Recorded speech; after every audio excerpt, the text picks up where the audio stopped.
கொத்தரங்காய் பொரியல் எப்படி பண்ணலாம் பார்க்கலாம் வாங்க. ஃபஸ்ட்டு பாத்திரத்தை அடுப்பில் வச்சுக்கலாங்க. பாத்திரம் நல்லா காஞ்ச பிறகு எண்ணெய் ஊற்றிக்கலாங்க. எண்ணெய் நல்லா காஞ்ச பிறகு கடுகு போட்டுக்கலாங்க. கடுகு கொஞ்சம் சீரகம் போட்டுக்கலாங்க. கொஞ்சம் கருவேப்பிலை போட்டுக்கலாங்க. எல்லாம் நல்லா பொரிஞ்ச பிறகு வெங்காயம் தக்காளி போட்டுக்கலாங்க. வெங்காயம் தக்காளி நல்லா வதங்கணுங்க. நல்லா வதக்க விடணுங்க. நல்லா வதக்கின பிறகு கொஞ்சம் செவற அளவுக்கு வதக்கிட்டா போதும். நல்லா பாருங்க நல்லா வதங்கிடுச்சு. இந்த டைமில் நம்ம அரிஞ்சு வச்ச கொத்தரங்காய் சேர்த்துக்கலாங்க. கொத்தரங்காய் உடம்புக்கு ரொம்ப ரொம்ப நல்லதுங்க. நார் சத்து உள்ளது.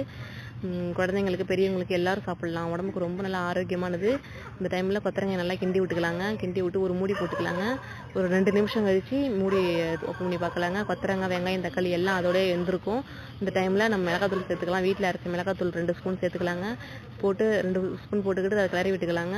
இந்த டைமில் தண்ணி 1.5 டம்ளர் சேர்த்துக்கலாங்க. சிறிதளவு உப்பு போட்டுக்கலாங்க. உப்பு போட்டு நல்லா கிண்டி விட்டுக்கலாங்க. கிண்டி விட்டு மூடி போட்டுக்கலாங்க.